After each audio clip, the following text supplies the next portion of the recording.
ถิดพวกเราให้พระขัดเกลากิเลสเบาบาง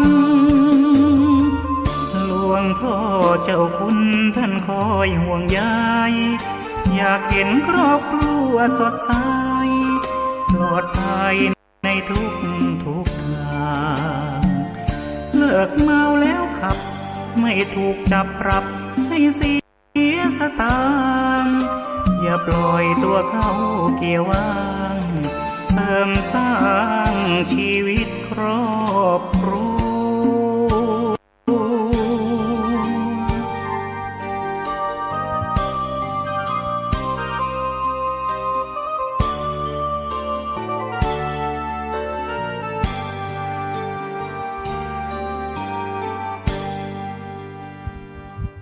ถวายความเคารพพระมหาเถรานุเถระครูบาอาจารย์เจ้าทั้งหลายจุตนจุองค์ขอความผาสุกในธรรม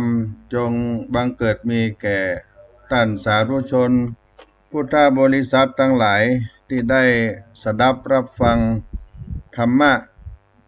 สถานีวิทยุวัดฝ่ายหินมหาวิทยาลัยเชียงใหม่ในระบบคลื่น FM 104.50 เมกะเฮิรตซ์วันนี้เป็นวันจันทร์ที่ 4 กันยายน พุทธศักราช 2566 ก็ได้มาปะพบกันในวันเดือน 11 เหนือแฮม 4 ค่ำสารธรรมวัดสลีโสดาพระอารามหลวงพระธรรมจาริกโดยอาตมาภาพท่านพระครูปัญญาสังฆการได้มาดำเนินรายการปะพบกับท่านสาธุชนทั้งหลายช่วงนี้อากาศฟ้าฝนก็ยังตกลงมาอยู่กลางวันก็จะมีแดดน้อยๆวันนี้ช่วงบ่ายมาก็บ่มีแสงแดดครึ้มๆเหมือนจะมีฟ้ามีฝนตกลงก็เป็นช่วงกินตาลในกลางวัดสาทำบุญเฮือตาล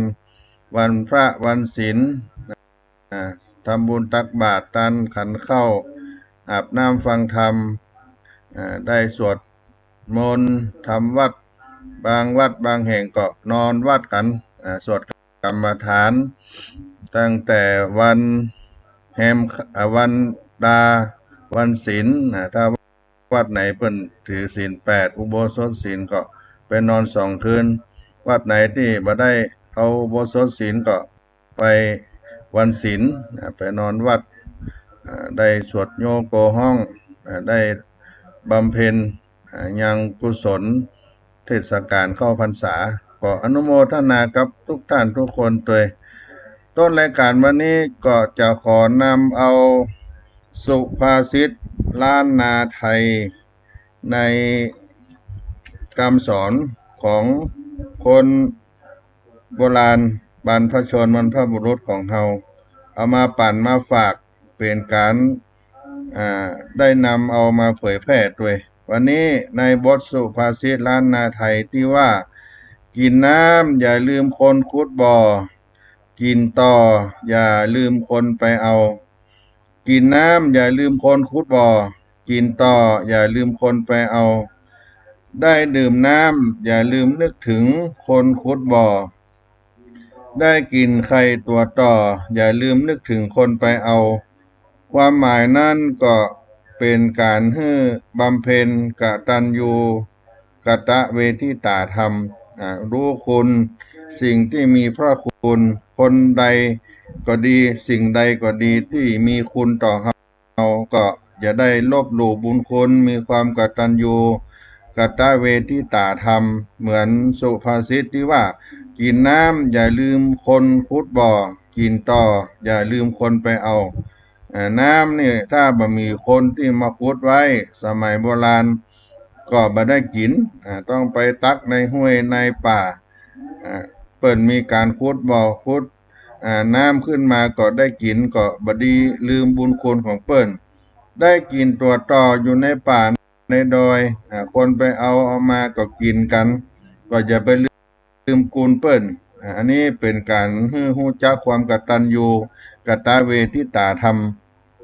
ยามเมื่อกินน้ำอย่าลืมถามหาคนคุดทาราบ่อดิน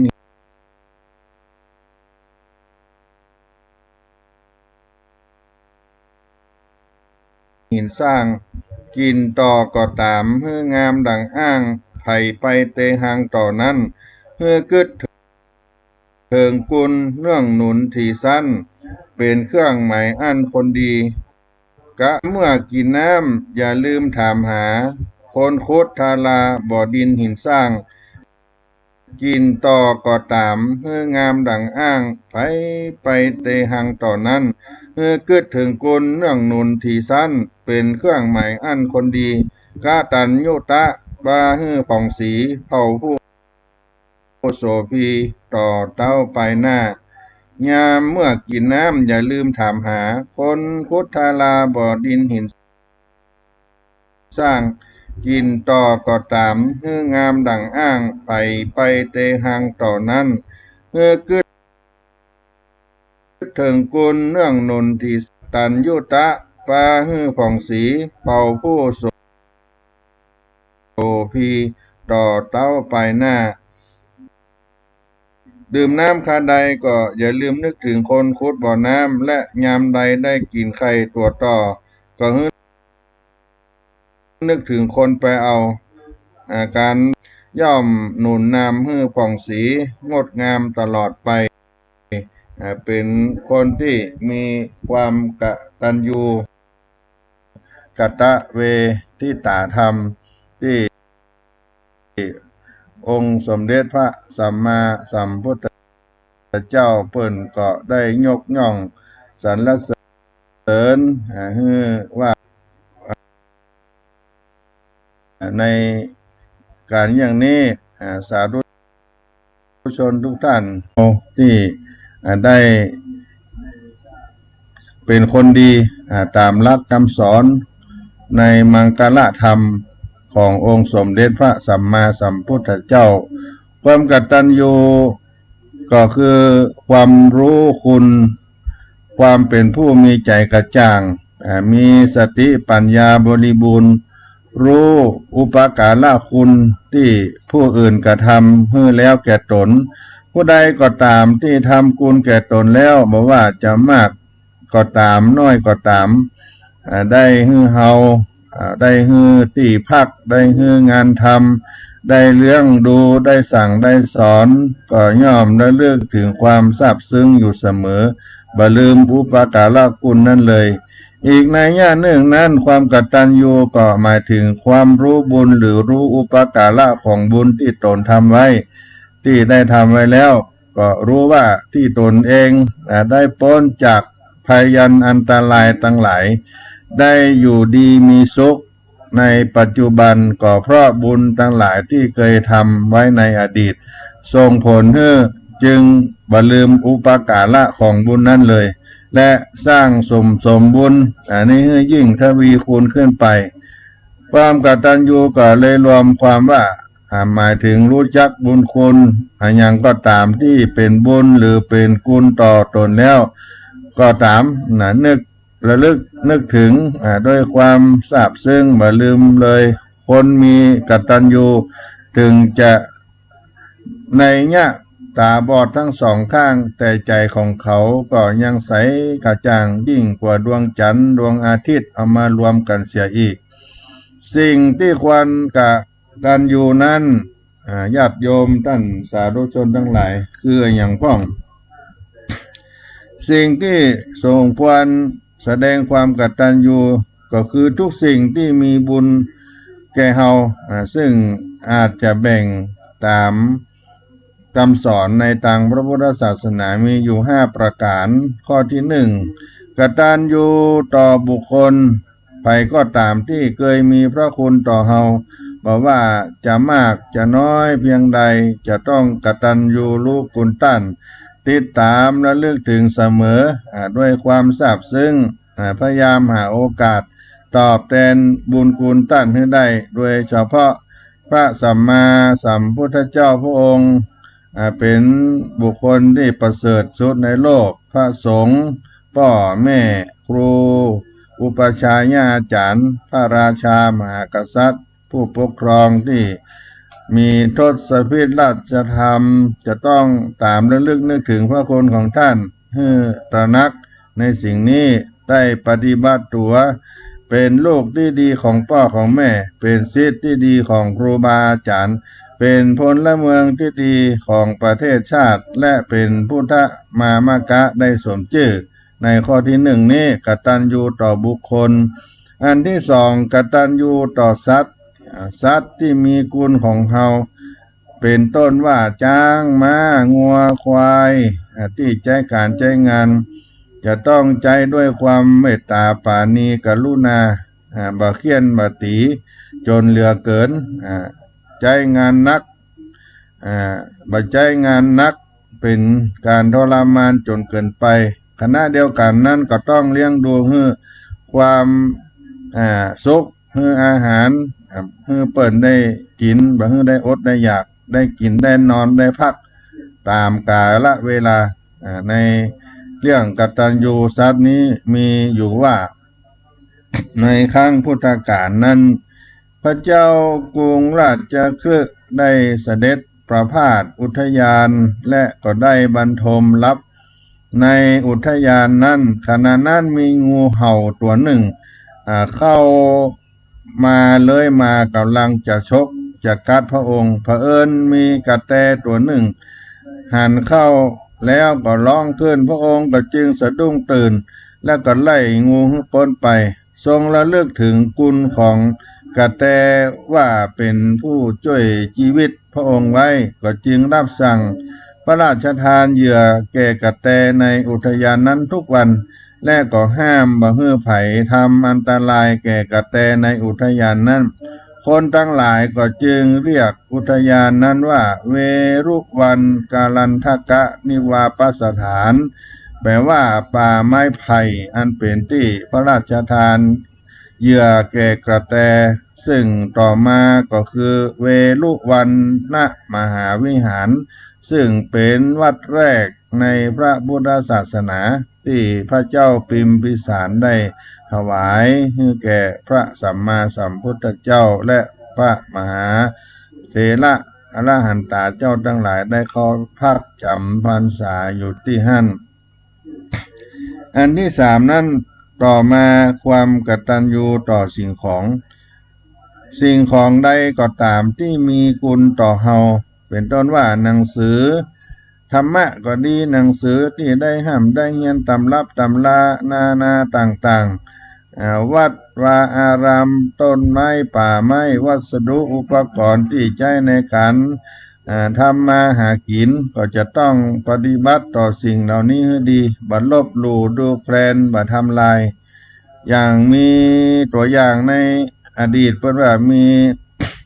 คนขายของนั้นได้ใจไม้การหาบของขายเมื่อเจ้าของตั้งตัวได้มีความร่ำรวยขึ้นก็บ่ทิ้งก็ยังคิดถึงคุณของไม้ที่ได้หาบไม้การนั้นก็ถือว่าเป็นกู้ชีวิต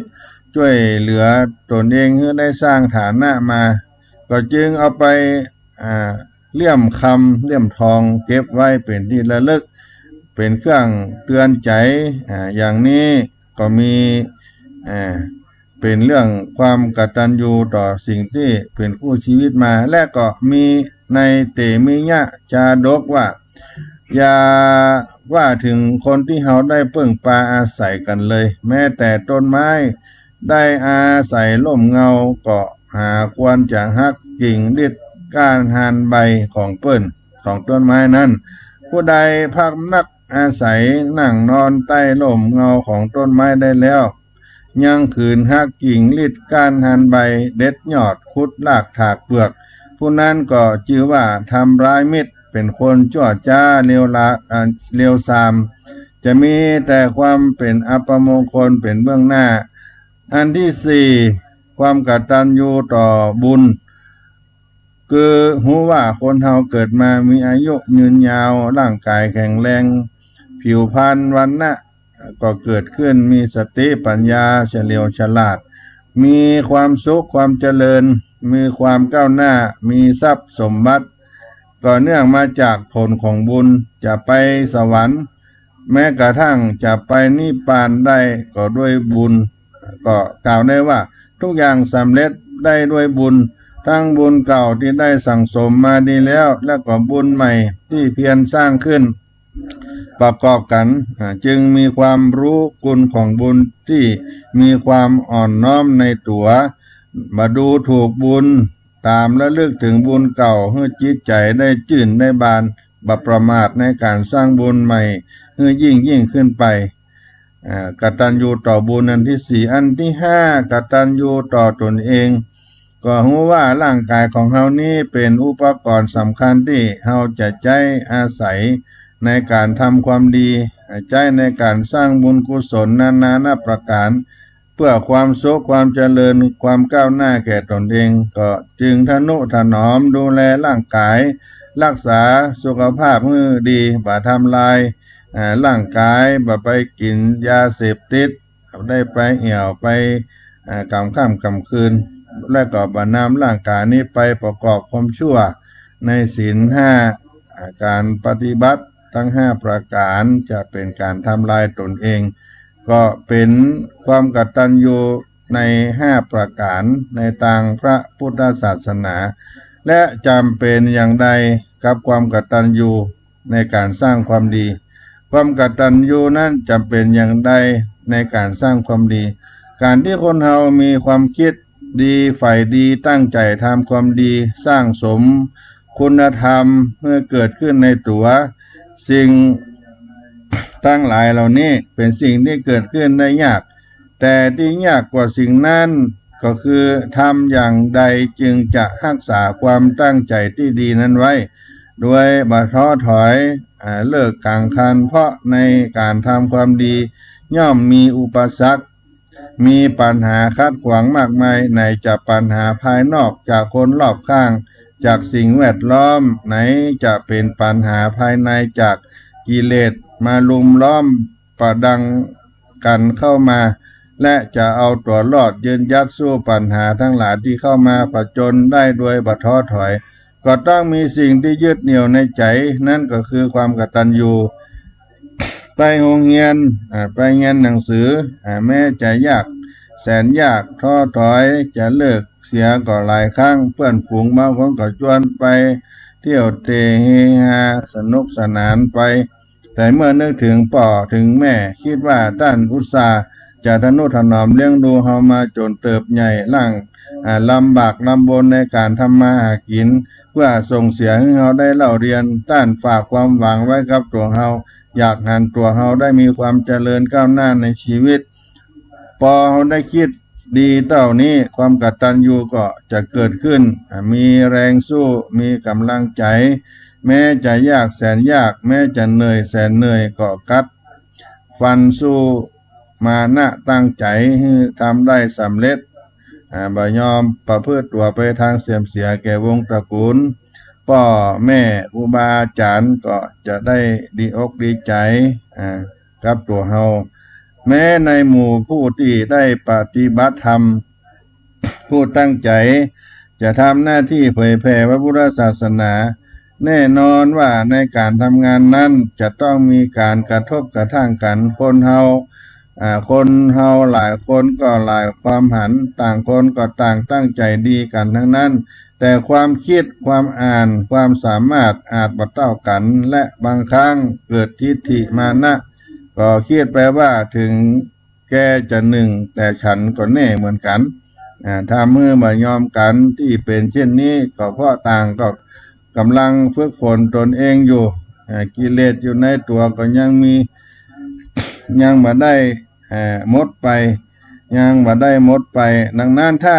บ่รู้จักควบคุมให้ดีก็จึงมีโอกาสคัดใจกันได้และบางทีออกไปทำงานเผยแผ่ธรรมะก็พบกับคนที่ยังบ่เข้าใจบ่หันด้วยนินตาว่าร้ายเยาะเย้ยถากถางเอาก็เพราะเหตุนี้จึงมีนักปฏิบัติธรรมนักเผยแผ่ธรรมะ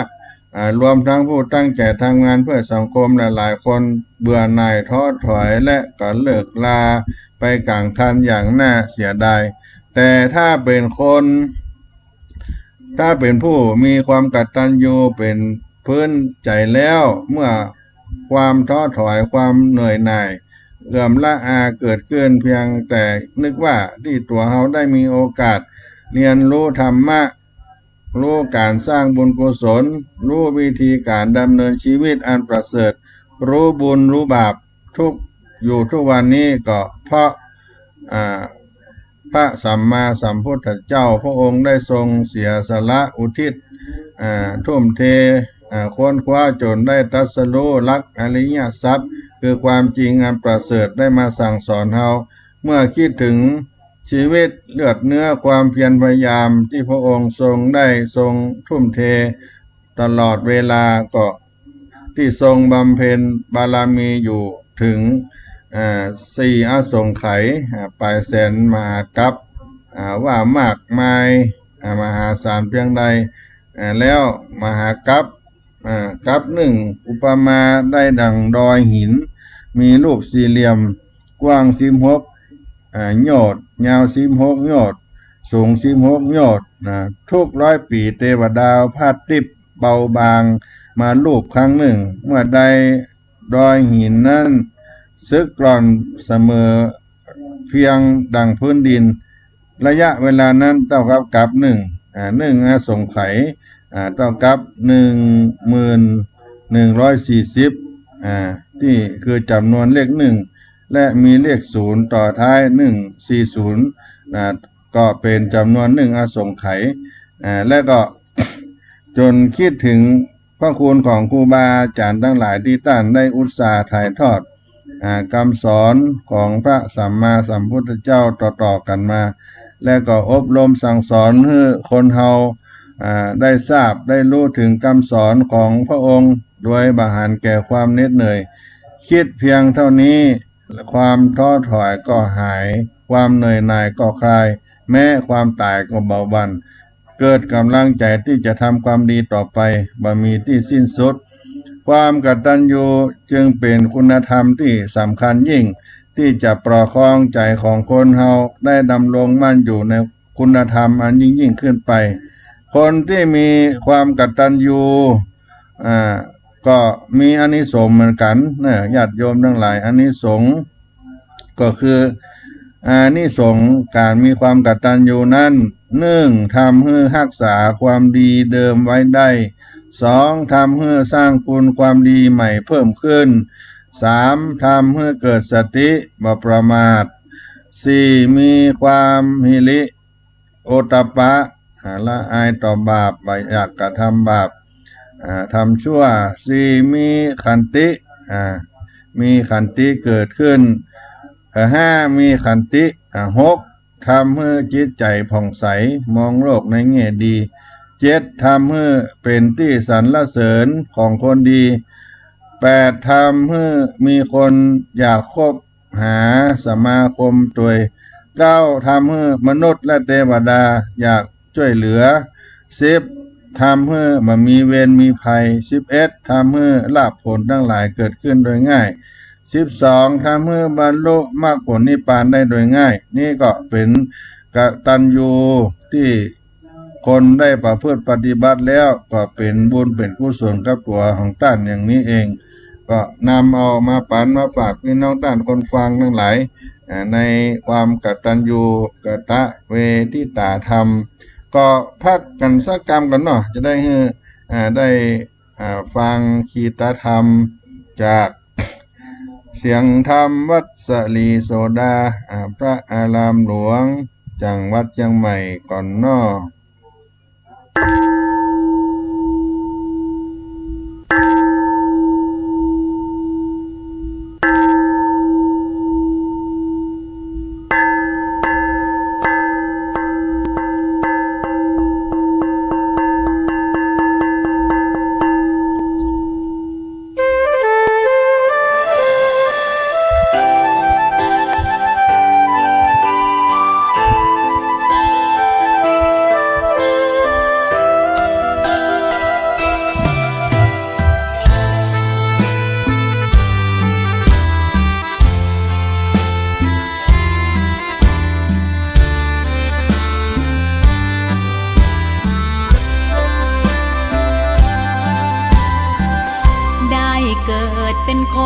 นั้นยากจริงนะเพราะพุทธศาสนายิ่งแส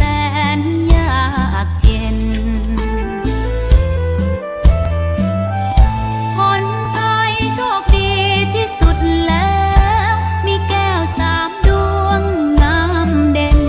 มีวัดซึ่งเป็นนาบุญยิ่งใหญ่มีศาสนาพุทธประจำชาติไทยอยากหล่ออยากสวยเราต้องรักษาศีลอยากมีอันจะกินต้องหมั่นทำบุญทำทานเอาไว้เข้าวัดสวดมนต์ฝึกฝนสติให้ว่องไวรีบทำตอนที่เราทำเองได้อย่ารอจนตายถึงเข้าวัดว่าเข้าวัดยามเป็นจะได้เห็นแต่น้ำใจ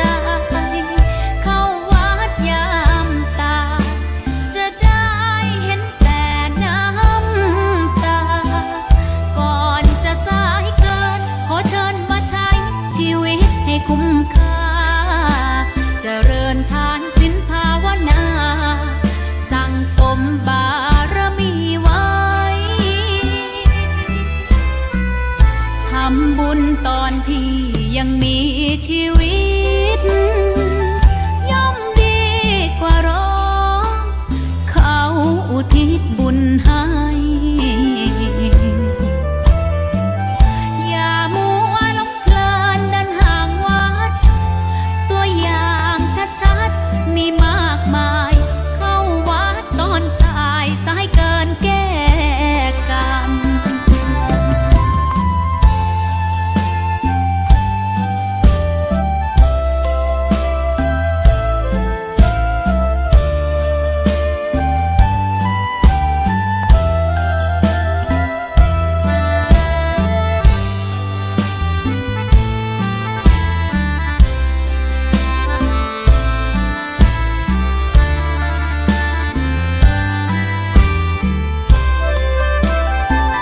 เข้าวัดยามเป็นจะได้เห็นแต่น้ำใจเข้าวัดยามตายจะได้เห็นแต่น้ำตาก่อนจะสายเกินขอเชิญมาใช้ชีวิตให้คุ้มค่าเจริญทานศีลภาวนาสั่งสมบารมีไว้ทำบุญตอนที่ยังมีชีวิตย่อมดีกว่ารอเขาอุทิศบุญให้อย่ามัวหลงเพลินเดินห่างวัดตัวอย่างชัดๆมีมากมายเข้าวัดตอนตายสายเกินแก้กรรมเข้าวัดยามเป็นผลบุญหนุนนำเข้าวัดยามเป็นจะได้เห็นแต่น้ำใจเข้าวัดยามตายจะได้เห็นแต่น้ำตา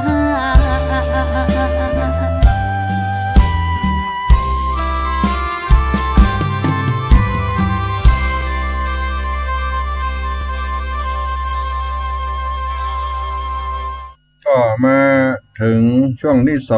2สารธรรมเสียงธรรมวัดสลีโสดา พระอารามหลวงพระธรรมจาริกโดยอาตมาภาพ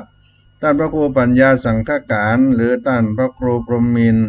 ผู้ช่วยเจ้าอาวาสวัดสลีโสดา พระอารามหลวงมาพบกับพี่น้องท่านคนฟังทั้งหลาย อนุโมทนาทุกท่านได้มีจิตใจใฝ่ในการสนใจในการฟังธรรมะฟังธรรมได้ทุกที่ทุกแห่งโดยเฉพาะสถานีท่านอาจารย์พระครูสมุวิสุวัตรวรกิจโจเจ้าอาวาสวัดฝ่ายหินผู้อำนวยการสถานีก็ เป็นผู้ที่อนุเคราะห์ความสะดวกสบายแก่ท่านคนฟังทั้งหลายบางท่านก็ได้ความรู้จากการได้ฟังธรรมจากวิทยุนี้มากมายไก่กองเพราะได้ฟังได้รู้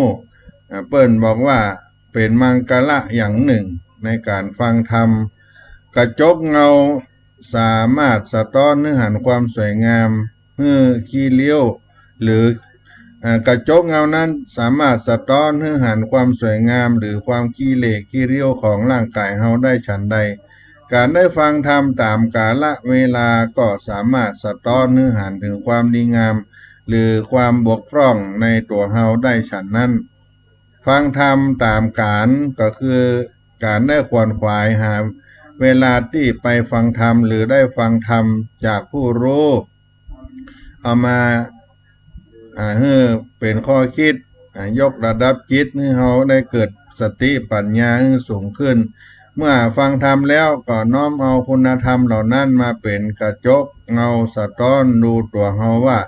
มีคุณธรรมนั้นหรือไม่จะปรับปรุงคุณธรรมให้มีอยู่ได้ยิ่งขึ้นได้อย่างใดเช่นได้ฟังธรรมเรื่องความกตัญญูแล้วก็นำเรื่องนี้มาสำรวจดูใจของเฮาที่ได้กล่าวไปในเบื้องต้นรายการความกตัญญูเป็นสิ่งที่ดีงามก็นำเรื่องนั้นมาดูตนเองว่ามีความกตัญญูหรือไม่ถ้ามีก็มีมากมีน้อยเพียงใดเมื่อฟังธรรมแล้วก็มาสำรวจดูเฮาขาดอย่างไปจะมาปรับปรุงแก้ไขอย่างใดจะดีขึ้นการฟังธรรมก็มีสิ่งที่ควรกาลเวลาที่ควรฟังก็คือวันธรรมสวนะกับวันศีลวันพระที่เราเคยไปนั่นเองเฉลี่ยประมาณอาทิตย์ละครั้ง7 วันต่อ1 ครั้งทั้งนี้ก็เพราะธรรมดาคนเฮาเมื่อได้ฟังเทศฟังธรรมแล้วฟังคำสอนตักเตือนแล้วบอกว่าที่บ้านจากพ่อจากแม่จากครูบาอาจารย์ใหม่ๆก็ยังจำได้อยู่แต่พอได้ผ่านไปหลายมื้อหลายวันก็อาจจะเลือนลืมไปครูอาจารย์บอกให้ได้ตั้งใจขยันบอกกี่วันก็ขี้ค้านขี้เกียจก็เพราะฉะนั้น7 วันก็ไปได้ให้ท่านได้กันนาบได้ย้ำได้เตือนคำสอนแถมครั้งหนึ่งก็กาละในวันธรรมสวนะวันศีลวันพระน้อยพระใหญ่15 ค่ำ14 ค่ำเดือน8ค่ำก็เป็นวันที่ควรที่ได้รับการฟังธรรม2เมื่อจิตถูกวิตกครอบงำคือเมื่อใดมีความคิดบดีเกิดขึ้นในใจเฮาทำให้ใจเฮาได้คุณได้มัวเศร้าหมองฟุ้งซ่านเมื่อนั้นก็ให้รีบเร่งไปฟังธรรมจะขวายจะเจ้าจะบ่ายจะค่ำอย่างใดวันโกนวันพระหรือวันอันใดก็ตามบ่เกี่ยวกันทั้งนั้นบ่ต้องรอก่อนรีบไปค้นหาธรรมะเอามาสะกิดใจเฮาเมื่อจิตเฮาถูกวิตกครอบงำจิตที่จะทำให้เฮาไปทำสิ่งที่บ่ดีทำให้เศร้าหมองฟุ้งซ่านก็รีบเร่งได้รับธรรมะเข้ามาหาตัวเฮาความคิดที่ทำให้จิตเฮาเศร้าหมองก็แบ่งอยู่ได้3 ประเภทเมื่อกามวิตกกำเริบจิตของเฮาฟุ้งซ่านด้วยเรื่องเพศเรื่องรูปรสกลิ่นเสียงสัมผัสห่วงหาอะไรอาวรณ์สิ่งอันเป็นที่รักที่พอใจ2เมื่อพยาบาทวิตกกำเริบเมื่อจิตของเฮาถูกความโกรธครอบงำเกิดความรู้สึกอยากล้างผลาญทำลายผู้อื่นบอกว่าจะเป็นการคิดผ่านทรัพย์ผ่านชีวิตผ่านเกียรติศักดิ์เกียรติยศศักดิ์ศรีก็ตาม3เมื่อวิหิงสาวิตกกำเริบเมื่อใดใจของเฮาเกิดความคิดอยากจะเบียดเบียนผู้อื่นคิดจะเอาเปรียบจะการแกล้งรังแกผู้อื่นเขาเมื่อใดทั้ง3ความคิดประเภทนี้เกิดขึ้นคือรีบไปฟังธรรม อย่ามัวชักช้ามิฉะนั้นอาจจะท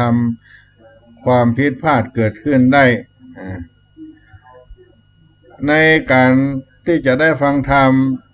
ในวันธรรมะสวนะเมื่อจิตถูกครอบงำอันที่สามเมื่อมีผู้รู้มาแสดงธรรมเมื่อมีผู้มีความรู้ความสามารถมาแสดงธรรมเพื่อรีบไปฟังเพราะบุคคลเช่นนี้ทำให้เราได้ความรู้หาได้ยากต้องรอเพราะบุคคลเช่นนี้หาได้ยากในโลกต้องรองให้พระสัมมาสัมพุทธเจ้าบังเกิดขึ้นในโลกก่อนแล้วต้องตั้งใจศึกษาธรรมะพระองค์ให้เข้าใจแตกฉานเท่านั้นยังบ่พอจะต้องมีความสามารถถ่ายทอดความรู้ให้กับผู้อื่นได้อีกดังนั้นก่อนเมื่อมีโอกาสเช่นนี้ก็ต้องรีบไปฟังธรรมะกับเปิ้นการที่ได้ฟังธรรมพระสัมมาสัมพุทธเจ้าคุณสมบัติที่เพิ่นได้กล่าวไว้คุณสมบัติของผู้แสดงธรรมที่ดีเพิ่นกล่าวไว้แก่อานนท์ว่าพระอานนท์เห็นเจ้าอานนท์การแสดงธรรมให้คนอื่นฟังบ่ใช่ของง่ายเลยผู้ที่จะแสดงธรรมให้คนอื่นฟังจะต้องอยู่ในธรรมทั้ง5ประการนี้เป็นพุทธวจนะที่พระองค์ได้ตรัสแก่มหาอนันตเถรเจ้าถึงคุณธรรมของผู้แสดงธรรม5ประการก็คือต้องแสดงธรรมไปตามลำดับของเรื่องบ่วกวนบ่กระโดดข้ามขั้นตอนแสดงธรรมลุ่มลึกไปตามลำดับซึ่งผู้ที่จะแสดงเช่นนี้ได้จะต้องมีความรู้จริงรู้เรื่องที่จะเทศจะสอนพอดีที่จะทราบว่าอย่างควรควรพูดควรเทศควรแสดงออกมาอันใดที่จะควรทีหลัง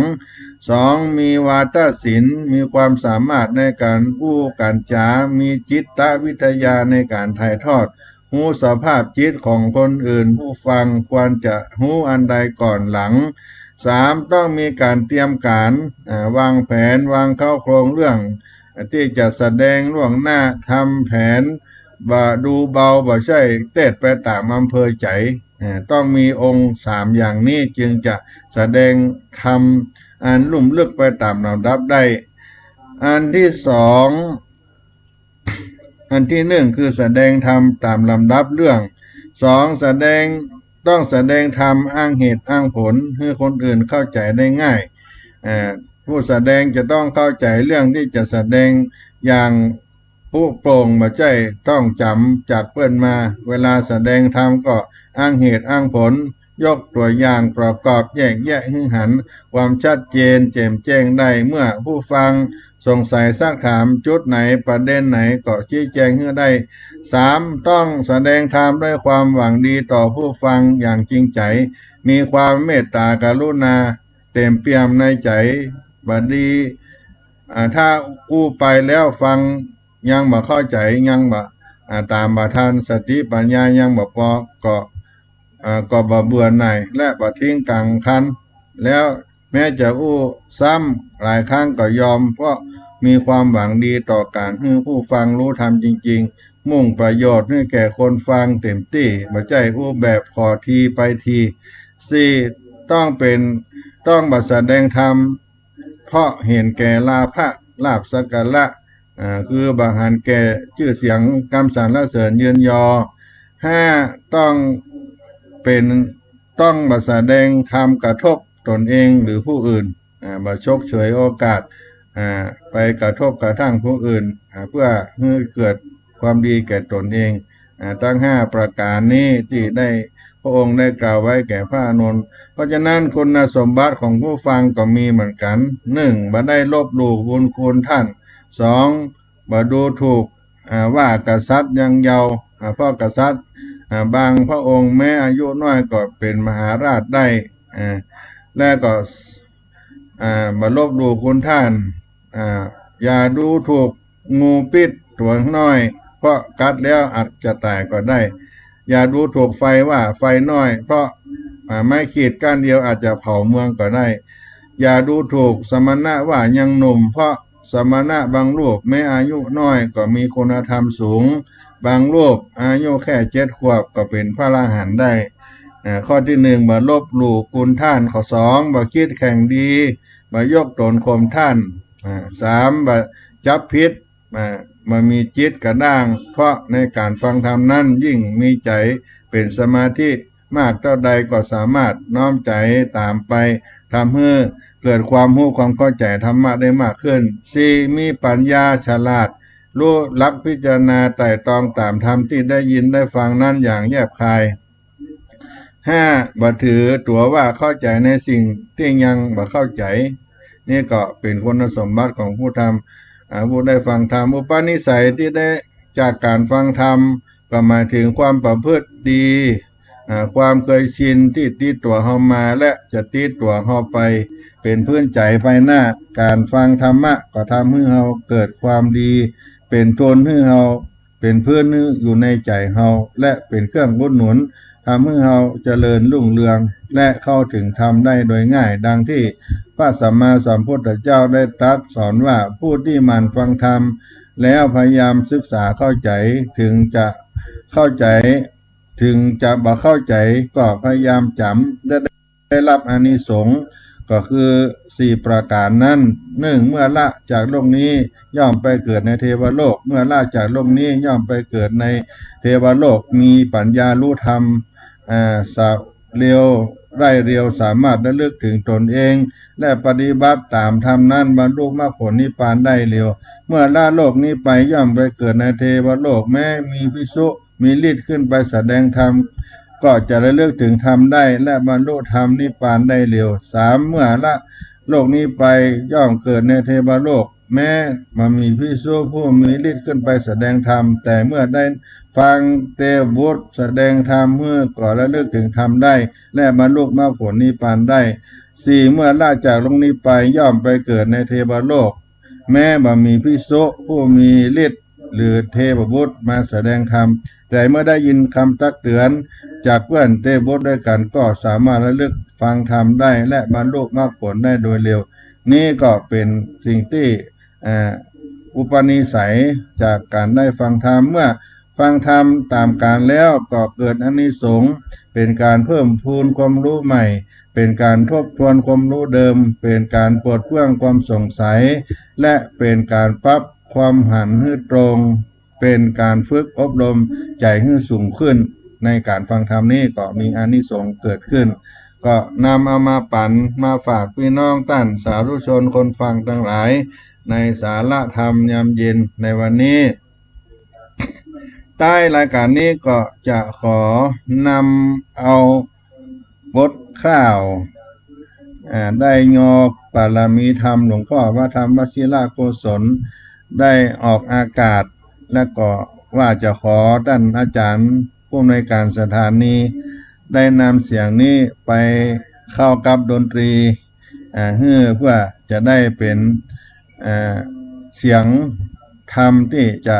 นำเอาแจกจ่ายกับพระธรรมจาริกขอโอกาสนี้ฝากท่านอาจารย์พระครูสมุวิศวัตวรกิจโจได้นำเสียงได้เข้าประกอบกับดนตรีท่านพระครูปัญญาสังฆการโดยนอ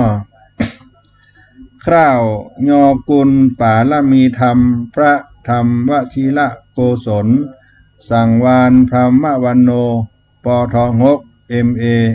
ที่ปรึกษาเจ้าคณะภาค7เจ้าอาวาสวัดสลีโสดาพระอารามหลวงจังหวัดเชียงใหม่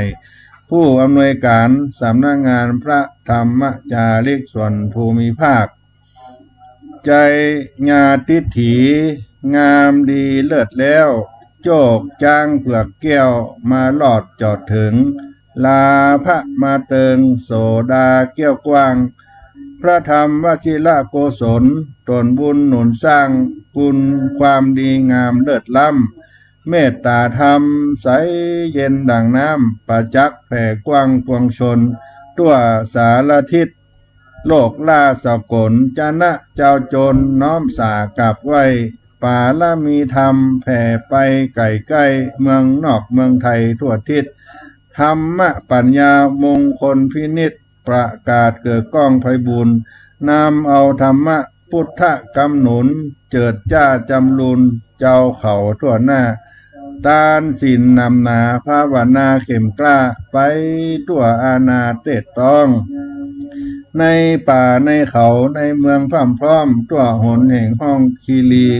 ด้วยกุลอันนี้เป็นซักนักสีตั้นเจ้าได้มีความดีเตรียมตุ่มกุศลตั้งหลายมาล้อมห่อหุ้มกุศลตั้งหลายรวมมาห่อหุ้มเป็นเจ้าคุณธรรมตั้นพระธรรมวชิระโกศลนามใส่เป่งว่าสมณะซักใหม่มานามมี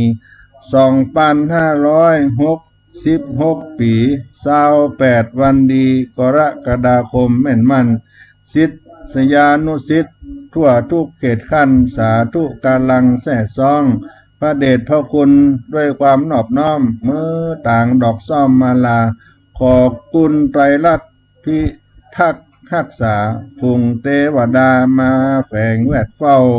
ตีกายุโกคุบาตนเท่าอายุยืนยาวยิ่งฟ้าเป็นห่มโพใสงามใสสง่ายังมวลหมู่ข้าตั้งปวงพระธรรมจาริกโครงการใหญ่หลวงตั้งหมู่มวลเจ้าเขาทั่วหน้าคณะสงฆ์เมืองปิงต้อนลาพหุจนาทั่วทิศได้เปิ่งห่มเงาปุญญาเลิศฤทธิ์แห่งตนตั้นเจ้าคุณธรรมผู้ข้ากราบน้อมวาตะก่อนสารย่อป่าละมีธรรมคุณอันใหญ่กว้างพระธรรมวชิระโกศลตนบุญเอกอ้างมหาเถรังตั้นพระในนามลูกศิษย์มวลหมู่คณะทุกตัวหน้านานาพระธรรมจาริกน้อมกราบสรรสาวัดสลีโสดาอภิวาทไว้พี่น้องเจ้าเขาตกออกเหนือใต้อภิวันตากราบน้อมอภิวันตากราบน้อมคณะพระธรรมจาริกและคณะสงฆ์วัดสลีโสดาพระอารามหลวงคณะศรัทธาวัดสลีโสดาราษฎรบนพื้นที่สูงทุกรูปคนน้อมอภิวาทวันตาแต่งโดยตั้นพระครูปัญญาสังฆการผู้ช่วยเจ้าอาวาสวัดสลีโสดาพระอารามหลวงจังหวัดเชียงใหม่ขอความผาสุกจงมีแก่ท่านผู้ฟังตั้งหลายจุผู้จุคนจัตตาโลธรรมาวัฏันติอายุวันโนสุขังปะลัง